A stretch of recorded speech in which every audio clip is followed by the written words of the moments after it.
Hello everyone, मेरा नाम है ज्योतिका। आज हम इलेक्ट्रिक फ्लक्स से रिलेटेड टॉपिक डिस्कस करने वाले हैं, जो कि इलेक्ट्रिक चार्जेस एंड फील्ड्स के टॉपिक के अंदर आता है। ये एक इलेक्ट्रोडायनामिक्स का बहुत ही इंपॉर्टेंट टॉपिक है। आज हम क्या क्या डिस्कस करेंगे इस वीडियो के अंदर। What is electric flux, electric flux क्या है, इसकी क्या डेफिनेशन है, डिफाइंड गॉस लॉ और गॉस थ्योरम। गॉस थ्योरम जो कि इलेक्ट्रिक फ्लक्स को ही आगे एक्सप्लेन करती है, उसका एक न्यू फॉर्मूला प्रोवाइड करती है। Third is verification using Coulomb's law. Gauss theorem के या फिर गॉस लॉ की हम वेरिफिकेशन करेंगे बाय यूजिंग कूलम्स लॉ। उसके बाद हम क्या करेंगे, गॉस थ्योरम की ये 4 एप्लीकेशंस जो हैं डिस्कस करेंगे। First is electric field due to point charge, second electric field due to charge rod और line charge of infinite length. ये जो दोनों टॉपिक्स है, दोनों का बेसिकली सारा का सारा प्रोसीजर सेम रहता है, बस टॉपिक के नेम डिफरेंट है, या फिर कह लो कि एग्जामिनर डिफरेंट डिफरेंट नेम से जो है क्वेश्चन पुट कर सकता है दोनों टॉपिक सेम ही। Third will be electric field due to thin infinite sheet of charge and electric field due to thick infinite sheet of charge. थोड़े थोड़े इन दोनों में डिफरेंट है, बाकी ये दोनों टॉपिक्स भी लगभग सेम है। वीडियो की एंडिंग में मैं नोट्स प्रोवाइड कर दूंगी, वहाँ से आप स्क्रीनशॉट्स ले सकते हैं। फर्स्ट टॉपिक है हमारा इलेक्ट्रिक फ्लक्स। इलेक्ट्रिक फ्लक्स समझने से पहले हमें एक बेसिक सा कंसेप्ट समझना पड़ेगा कि हमारे पास अगर सपोज कोई भी चार्ज है तो उसमें से ऑलवेज इलेक्ट्रिक लाइंस जो है निकलती रहती हैं, इलेक्ट्रिक फील्ड लाइंस बोलते हैं उनको। सपोज यहाँ से यहाँ पे मेरे पास चार्ज पड़ा है, तो इस तरीके से इसमें से इलेक्ट्रिक फील्ड लाइंस जो हैं निकलती रहेंगी। तो इलेक्ट्रिक फ्लक्स क्या होता है? It is a measure of number of electric lines of forces. ये क्या है? मेजर है कि कितने number of electric field lines of force जो हैं चार्ज में से निकल रही हैं, पासिंग थ्रू अ सरफेस, जो कि एक सरफेस में से पास हो रही हैं, अलॉन्ग इट्स नॉर्मल। अब अलॉन्ग इट्स नॉर्मल लिखने का सिर्फ ये मतलब है कि जितनी भी लाइंस होंगी नॉर्मल के along, just that will be counted, other ones will not be counted. Okay, ये एक तरीके का मेजर है। क्या है? Electric flux. इलेक्ट्रिक फ्लक्स को हम रिप्रेजेंट करते हैं फाई से, ये ग्रीक लेटर है। It is defined as the dot product. अब इसका मैथमेटिकल एक्सप्रेशन क्या होता है? It is a dot product. ये डॉट प्रोडक्ट होता है किस किस चीज़ का? इलेक्ट्रिक फील्ड इंटेंसिटी ए का and area vector of that surface और डेल्टा इसके साथ। इन दोनों का जब हम डॉट प्रोडक्ट करते हैं हमारे पास आती है फाई की वैल्यू। उसके लिए ये फिगर से समझ लेते हैं, ठीक है। ये हमारे पास छोटी सी सरफेस डेल्टा एस ली है, डेल्टा जस्ट स्मॉल को रिप्रेजेंट कर रहा है, और यहाँ से इस तरीके से इलेक्ट्रिक फील्ड ई निकल रही है। ये आ गया हमारा नॉर्मल वेक्टर। जब हम क्या करेंगे, ई का डेल्टा इसके साथ डॉट प्रोडक्ट करवाएंगे, हमारे पास डेल्टा फाई की वैल्यू आ जाएगी। अब अगर हमारे पास बहुत ही छोटा पोर्शन होगा तो हम डेल्टा फाई को डी फाई से और डेल्टा एस को डी एस से डिनोट कर सकते हैं। तो डी फाई की वैल्यू आ जाएगी ई डॉट डी एस। और जब हमारे पास डी यानी डिफरेंशियल पड़ा है, डिफरेंशियल को ख़त्म करने के लिए हम यूज़ करते हैं इंटीग्रल। तो integrating on both sides we will get phi की value, phi equals to integral of E dot D S. Next topic is Gauss law या गॉस थ्योरम। दोनों ही सेम है, कोई डिफरेंट नहीं है, don't get confuse over that. Gauss law states that the total electric flux through a Gaussian surface depends only on the charge inside its volume. तो Gauss law क्या कहता है? जो इलेक्ट्रिक फ्लक्स फाई है, हमारे पास जो फाई है वो किस पे डिपेंड कर रही है? Only on the charges inside the volume of Gaussian surface. इसमें हम क्या करते हैं, चार्जेस के अराउंड एक गॉसियन सरफेस खुद से एज्यूम कर लेते हैं, ठीक है, गॉस थ्योरम में। तो हम क्या कहते हैं इस केस में कि जो फाई है वो किस पे डिपेंड कर रही है? क्यू पे। Phi is proportional to Q. इसका मैथमेटिकल एक्सप्रेशन क्या रहता है? देखो, phi equals to integral surface integral E dot D s, तो हमें ऑलरेडी पता है, ये इलेक्ट्रिक फ्लक्स के डेफिनेशन से आया है। गॉस थ्योरम ने क्या बोला है कि ये जो है आगे किसके इक्वल है? Q inside over epsilon not, या फिर सिंपली हम इसे कह सकते हैं Q over epsilon naught. Q inside इसलिए लिखा है कि हम किसकी बात कर रहे हैं, जो चार्जेस इनसाइड है। इसको हम फिगर की हेल्प से भी समझ सकते हैं। जैसे ये हमारे पास एक सरफेस है, उसके अंदर मैंने जो ब्लैक कलर से राउंड बना रखा है, ये हमारी सपोज गॉसियन सरफेस है। तो गॉस लॉ कहता है कि फाई की वैल्यू किसके बराबर होएगी, क्यू अपॉन एप्सिलॉन नॉट, या फिर कह सकते हो क्यू के प्रोपोर्शनल है। Epsilon naught is a constant, so जब हम प्रोपोर्शनलिटी लगाते हैं तो कांस्टेंट्स नहीं कंसीडर करते।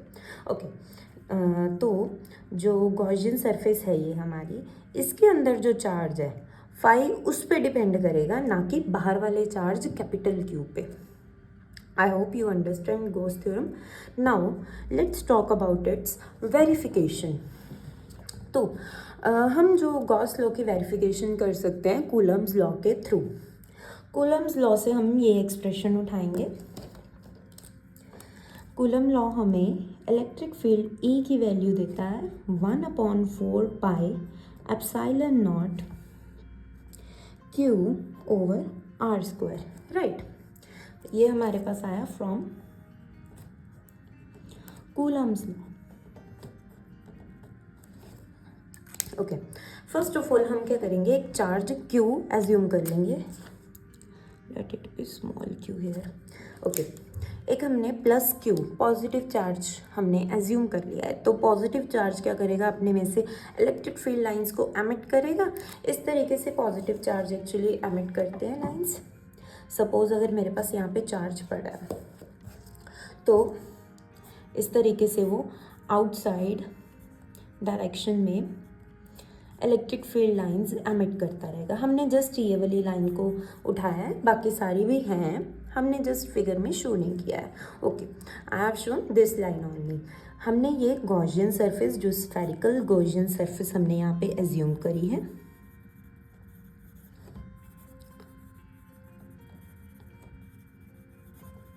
ओके, इस पे हमने छोटा सा सरफेस का पार्ट ले लिया जिसको हम डेल्टा एस बोल रहे हैं। डेल्टा एस के थ्रू नॉर्मल हमने ये ड्रॉ किया है।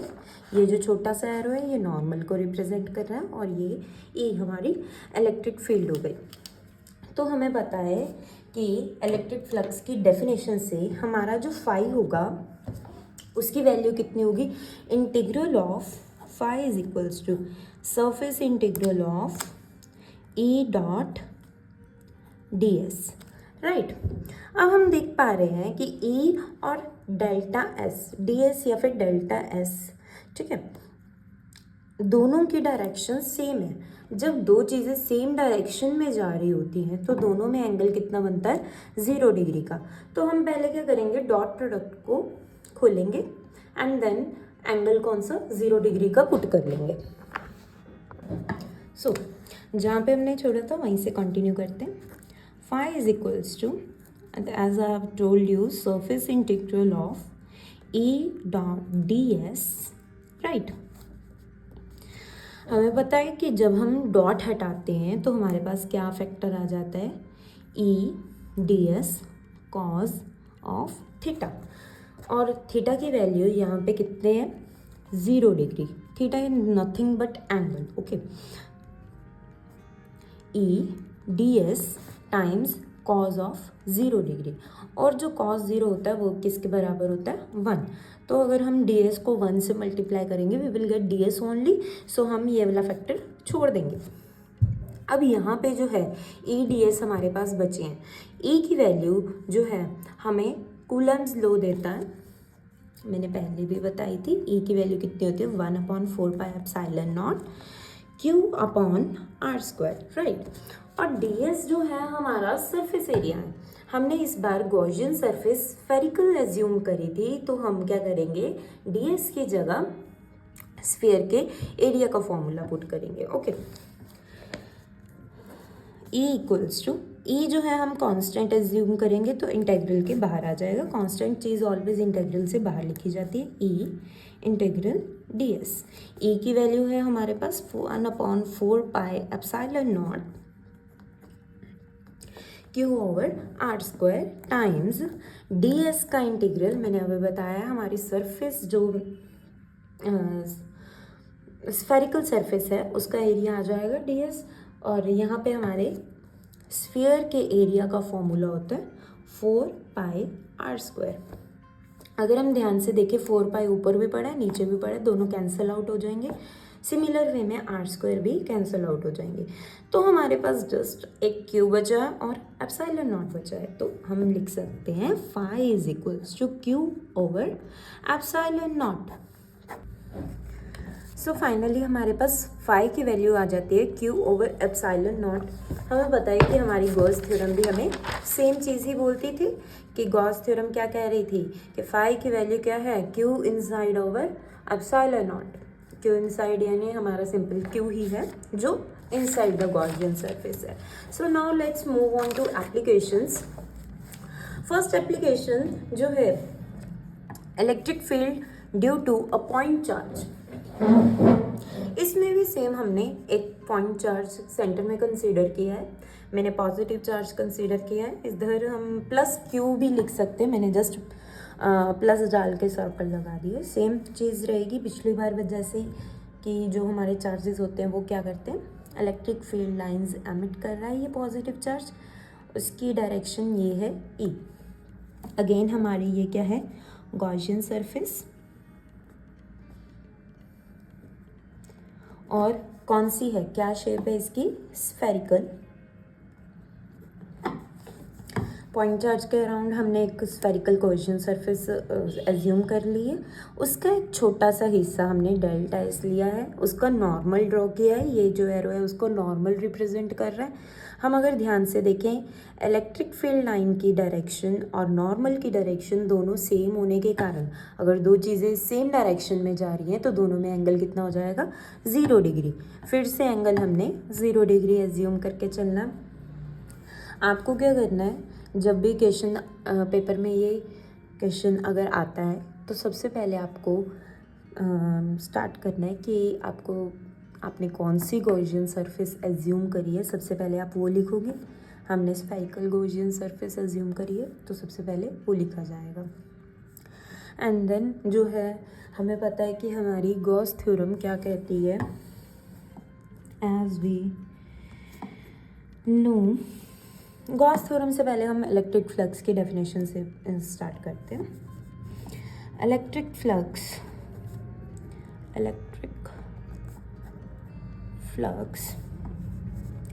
फाई जो होती है surface integral of E dot D s के इक्वल होती है।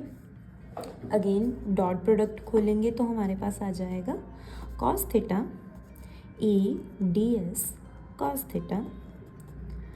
Cos theta, theta is again 0, so cos theta की जगह 1 आ जाएगा।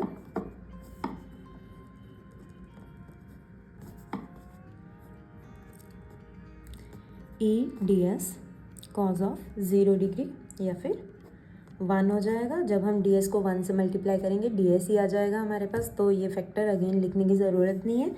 नेक्स्ट स्टेप में मैं एज्यूम कर लूँगी जो मेरा ई है वो क्या है, कांस्टेंट है, तो ये क्या करेगा इंटीग्रल से बाहर आ जाएगा E integral D S. Okay, again D S जो है हमारा इसका सरफेस एरिया हो जाएगा। ठीक है, हमारे पास ये स्फीयर है, स्फीयर का टोटल सरफेस एरिया का क्या फॉर्मूला होता है वो सबको पता ही है, 4πr²। हमने पीछे भी यूज़ किया, अगेन यूज़ कर रहे हैं। ओके, अब हम फ्रॉम गॉस लॉ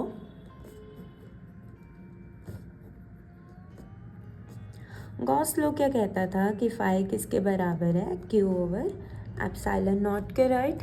यहाँ पे भी मेरे पास फाई की वैल्यू है, क्या है, ई इंटू 4πr²। यहाँ पे भी मेरे पास फाई की वैल्यू है क्यू ओवर एप्सिलॉन नॉट। तो हम ये दोनों को इक्वेट कर सकते हैं क्योंकि दोनों ही फाई के बराबर हैं, राइट। तो मैं क्या लिखूँगी इसको, सपोज मेरी क्वेश्चन 1 है, suppose this is my question 2। From 1 and 2 we get E times 4πr² equals to Q over epsilon naught, right. ये और ये हमारे इक्वल हो गए। मुझे E की वैल्यू चाहिए, क्वेश्चन में क्या पूछा था, इलेक्ट्रिक फील्ड पूछी थी, राइट, यानी कि मुझे E की वैल्यू चाहिए, तो ये जो है उधर डिनोमिनेटर में चला जाएगा। ई को मैं लिख सकती हूँ Q upon 4 pi epsilon naught into r square, right. 4 pi मैंने आगे लिख दिया, आर स्क्वायर पीछे लिख दिया। इसको थोड़ा सा अगर हम एडजस्ट करें तो हमारे पास आ जाएगा E equals to 4 pi epsilon naught times Q over r square. अगर आप ध्यान से देखेंगे हमारे पास कूलम्स लॉ ही वापस से प्रूव हो गया है, तो हमारे पास एक और चीज़ मिल चुकी है कि हम गॉस लॉ से कूलम्स लॉ प्रूव कर सकते हैं। क्वेश्चन को घुमा के भी डाला जा सकता है, आपसे बोल दिया जाएगा कि गॉस लॉ से कूलम्स लॉ प्रूव करें। हमने पहले जो अभी पढ़ा था वो क्या था, हमने गॉस लॉ वेरीफाई किया था with the help of Coulomb's law, right. We can also prove Coulomb's law with the help of Gauss law. Okay, now let's move on to application number 2. So our second application is electric field due to charge rod or line charge of infinite length. Charge rod और line charge दोनों topic same है, दोनों की figure same रहेगी और derivation same रहेगी। Just जब आप क्वेश्चन को अटेम्प्ट कर रहे हो थोड़ी बहुत वर्डिंग चेंज रहेगी। Wording in the sense, suppose we have a charge rod, जब आप स्टार्टिंग करते हो क्वेश्चन की, और अगर लाइन चार्ज पूछा गया है तो suppose we have a line charge of infinite length, right. दोनों का सेम रहेगा, बस वर्डिंग थोड़ी सी वही है कि आप कुछ रोड पूछिए तो आप उस आंसर में सीधी सी बात है रोड ही लिखोगे, ऑफ कोर्स। ओके, बाकी चार्ज रोड एक बहुत ही इंपॉर्टेंट टॉपिक है, ये बहुत बार पूछा गया है। So let's get started. पहले हमें फिगर समझनी पड़ेगी। हमने क्या किया है, एक रोड ये एज्यूम करिए जिसकी लैम्डा क्या है, लीनियर चार्ज डेंसिटी, उसके अराउंड सिलेंड्रिकल गॉसियन सरफेस हमने एज्यूम करी हुई है। ये क्या है हमारी सिलेंड्रिकल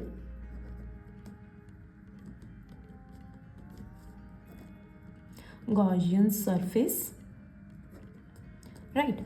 ये हमारी सिलेंड्रिकल गॉसियन सरफेस है।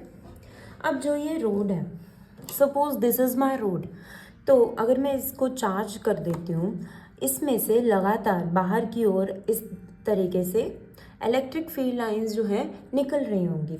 हमने यहाँ पे 2 लाइंस शो करी हैं, एक ये रही, एक ये रही। ओके, सिलेंडर में हमारे पास 2 सरफेसेस होती हैं, एक जो है सर्कुलर हो गई, एक उसकी कर्व्ड सरफेस हो गई। ये जो सरफेस है यहाँ से अगर हम नॉर्मल ड्रॉ करते हैं तो ऊपर की साइड आएगा, अगर हम इस सरफेस से नॉर्मल ड्रॉ करते हैं तो इधर की साइड आता है। तो 2 सरफेसेस होने से हमारे पास कोई ज़्यादा फर्क नहीं पड़ेगा, बट थोड़ा सा चेंज होगा, 2 वैल्यूज़ आएंगी। किस तरीके से लिखना है हमें पता है, जो इलेक्ट्रिक फ्लक्स होती है, as we know electric flux phi किसके बराबर होता है, ई डॉट डी एस के, राइट। यहाँ पे बस 2 बार ई डॉट डी एस आ जाएगा, समझ गए हो ना क्यों। ये हमारी सरफेस S1 ले लो, ये S2 ले लो, राइट। यहाँ पे लिख देंगे S1, यहाँ लिख देंगे S2। ओके, अब ये जो है और ये है, इन दोनों में देखने से ही पता चल रहा है कि 90 डिग्री का एंगल बन रहा है। That means these are normal to each other. तो थीटा की वैल्यू S1 के केस में कितनी हो जाएगी, 90 डिग्री, ठीक है। परपेंडिकुलर में 90 डिग्री का एंगल, ठीक है। इस तरीके से हमारी बन रही है, तो 90 डिग्री का एंगल आ जाएगा। और यहाँ पे जो है दोनों सेम डायरेक्शन में हो रही है, अगेन 0 डिग्री का एंगल आ जाएगा। So we will write E d s, यहाँ पे क्लोज्ड सरफेस है तो हम इंटीग्रल के ऊपर सर्कल लगा देते हैं।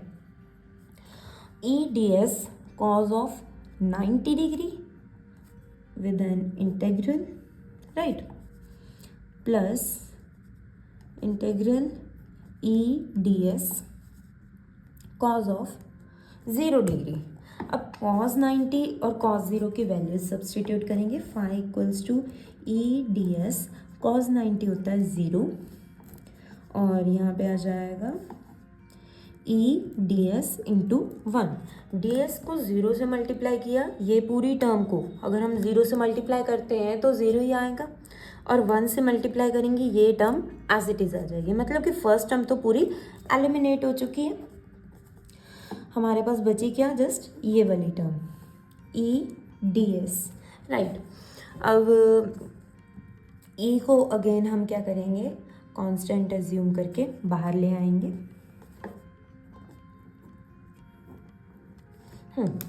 तो हमारे पास फिगर से समझते हैं ये वाला जो है फैक्टर, यहाँ से फ्लक्स जो है 0 हो चुकी है, इस फैक्टर से हमारे पास फ्लक्स आएगी।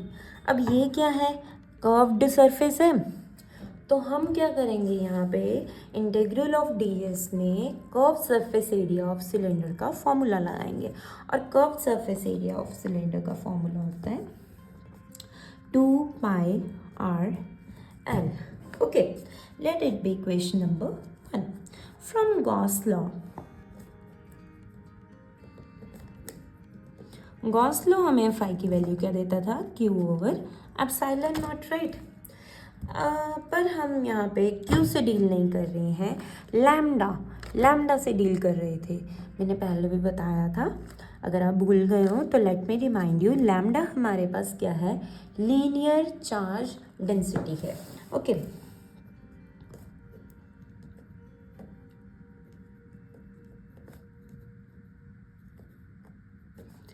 तो हम क्या करेंगे, यहाँ पे जो Q फैक्टर है इसको हमने लैम्डा की फॉर्म में लिखना है, और Q की वैल्यू आ जाएगी lambda times L into epsilon not. Okay, R और L क्या है हमारे पास, यहाँ पे R है हमारा सिलेंडर का रेडियस, और लेंथ है उसकी हाइट का काम कर रही है L जो है, L हम हाइट रिप्रेजेंट कर रहे हैं, L से H भी लिख सकते हैं, वो इतना फ़र्क नहीं पड़ता। ओके, हमारे पास ये दो चीज़ें आ चुकी हैं।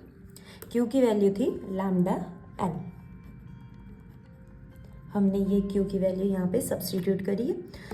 फर्स्ट एंड सेकंड इक्वेशन दोनों ही मुझे फाई की वैल्यू दे रही हैं, तो इसकी राइट हैंड साइड और इसकी right hand side should be equal. तो हम लिख सकते हैं फ्रॉम 1 and 2 हमारे पास आ जाएगा E into 2πr_l equals to lambda L over epsilon naught, right. L से L जो है कैंसल आउट हो जाएगा। तो अगर मैं ये सारी चीज़ें दूसरी साइड भेजती हूँ तो मैं लिख सकती हूँ lambda over epsilon not, epsilon not के साथ ये सब कुछ आ जाएगा 2πr। और अगर मैं इसको थोड़ा सा आगे पीछे करके लिखूँ 2πε नॉट लैम्डा ओवर r, ये हमारा फाइनल इलेक्ट्रिक फील्ड का आंसर आ चुका है। Okay, now let's move on to, okay, so our third application is electric field due to thin infinite sheet of charge. अगर हमारे पास ये एक शीट है, ठीक है, अगर इसको मैं चार्ज कर दूँगी, ओके, तो शीट के इधर से पीछे से और आगे से क्या है, लाइंस निकलनी शुरू हो जाएंगी। वही मैंने लाइन एक यहाँ पे रिप्रेजेंट करी है, सिमिलर वे में एक लाइन पीछे की ओर को होगी। यहाँ पे हमारा एरिया आ जाएगा डेल्टा S, और ये क्या है हमारा सिग्मा। सिग्मा हमारा रिप्रेजेंट करता है सरफेस चार्ज डेंसिटी को। जैसे लास्ट वाले में लीनियर चार्ज डेंसिटी थी, यहाँ पे सिग्मा है सरफेस चार्ज डेंसिटी। ओके, और ये हमारा सरफेस क्या हो जाएगा, डेल्टा एस, जो कि गॉसियन सरफेस के अंदर है। ओके, यहाँ पे एक और चीज़ है कि हमने गॉसियन सरफेस क्या लिया है, सिलेंड्रिकल लिया है। गॉसियन सरफेसेस केस में हम सिलेंड्रिकल के साथ साथ क्यूबिकल भी एज्यूम कर सकते हैं। सारा कुछ स्टेप सेम रहेगा, जस्ट फिगर चेंज हो जाएगी। मैं क्या करूँगी, वीडियो की साइड पे वो फिगर लगा दूँगी। अगर आप क्यूबिकल वाली देखना चाहते हो फिगर, वो भी मैं साथ में वीडियो में अटैच कर दूँगी। ओके, सिलेंड्रिकल लेने का मेन तो यही कारण रहता है कि ईजी टू ड्रॉ होती है और ईजी टू अंडरस्टैंड होती है। और जो ये सिलेंडर होगा, ये हमारी गॉसियन सरफेस, ये शीट के आर पार होगा। देखो मैंने ये डॉटेड लाइन इसलिए दिखाई है कि पीछे को भी है, ये दिखाने के लिए। ओके, हमें पता है कि फाई की वैल्यू क्या होती है, ई डॉट डी एस का सरफेस इंटीग्रल। अब हमारी गॉसियन सरफेस अगर हम देखें शीट के आगे भी है पीछे भी है, ठीक है, तो फाई की वैल्यू यहाँ पे आ जाती है ई 2 times E delta S. Okay, इसको समझते हैं। ई तो बाहर आ गए इंटीग्रल से एक तरीके से। जब हमने डेल्टा एस का इंटीग्रल किया, डी एस का इंटीग्रल किया, डेल्टा एस एक आगे एक पीछे होने के कारण वो 2 फैक्टर हमारे पास आ गए, ठीक है। सरफेस के आगे, सरफेस के एक बार पीछे। एज्यूम कर पा रहे हो ना कि एक बार सरफेस के आगे वाला ई हम एज्यूम कर रहे हैं, एक बार सरफेस के पीछे वाला, पीछे भी होगा इसी तरीके से। लेट मी ड्रॉ, यहाँ पे भी इसी तरीके से होगा, ठीक है, क्योंकि शीट के आगे से भी लाइंस निकल रही हैं, शीट के पीछे से भी लाइंस निकल रही हैं। तो फाई की एक वैल्यू ये हो गई। ये वाला टॉपिक देखने में थोड़ा सा मुश्किल लगता है, पर है बिल्कुल नहीं है मुश्किल। यहाँ पे जस्ट पहले तो डी एस हटा के 2 टाइम्स डेल्टा एस लगा है, ठीक है। अब गॉस लॉ अप्लाई कर दो। गॉस लॉ क्या कहता था, phi equals to Q inside over epsilon naught, right. अब क्यू इनसाइड, इनसाइड वाला क्यू निकालने के लिए हम क्या करेंगे, सरफेस चार्ज डेंसिटी का यूज़ करेंगे। तो Q की वैल्यू हो जाएगी सरफेस चार्ज डेंसिटी के साथ जब हम सरफेस को मल्टीप्लाई कर देंगे। सरफेस हमारी क्या ली है हमने, डेल्टा एस। Q की वैल्यू आ गई sigma times delta s over epsilon not. ये आ गई हमारी इक्वेशन नंबर 2। इक्वेशन 1 और इक्वेशन 2 को इक्वेट कर दो। फ्रॉम 1 एंड 2 हम लिख देंगे 2e delta s equals to sigma delta s over epsilon naught. पिछले वाला काम ही किया है, फाई यहाँ पे है, फाई यहाँ पे है, दोनों में फाई की वैल्यू आ रही है, तो दोनों को इक्वेट कर दिया मैंने। लेफ्ट हैंड साइड में ये फर्स्ट इक्वेशन लिख दी, राइट हैंड साइड में सेकेंड इक्वेशन की लिख दी। देखोगे तो डेल्टा एस कैंसिल हो जाएगा, राइट, दोनों साइड पर है ना। और ये ई कहाँ चला जाएगा, सॉरी ई नहीं, 2 नीचे चला जाएगा और हमारे पास इलेक्ट्रिक फील्ड ई की वैल्यू आ जाएगी sigma over 2 epsilon naught, right. इसी के साथ हमारा जो थिक शीट वाला टॉपिक है वो भी रिलेटेड है। Same to same work thick sheet वाले में करेंगे। सिग्मा हमारा सरफेस चार्ज डेंसिटी है। अब थिक शीट है, लास्ट टाइम हमारे पास थिन शीट थी, तो हमने जस्ट क्या किया था कि सिग्मा एक बार एज्यूम किया था, राइट।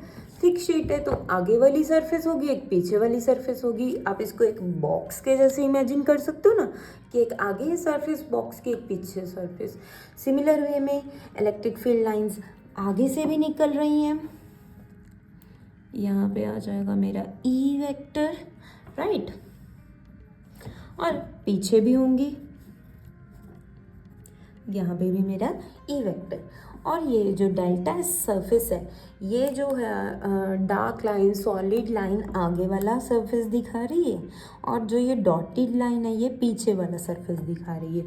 और देखने की बात ये है कि दोनों सरफेस सेम है, ठीक है। कीपिंग दिस इन माइंड, पीछे वाला सारा प्रोसीजर फॉलो होगा। Sigma again surface charge density है, ठीक है। इलेक्ट्रिक फ्लक्स फाई की वैल्यू होती है ई डॉट डी एस का इंटीग्रल, राइट। अब गॉसियन सरफेस आगे से भी है पीछे से भी है। सिलेंड्रिकल हमारी गॉसियन सरफेस है, वो आगे भी और पीछे भी, तो 2 टाइम्स ई डेल्टा एस आ जाएगा पिछले बार जैसे। Let it be equation number 1। उसके बाद हम क्या करेंगे, गॉस लॉ लगाएंगे। गॉस लॉ क्या कहता था कि फाई होता है Q inside over epsilon not.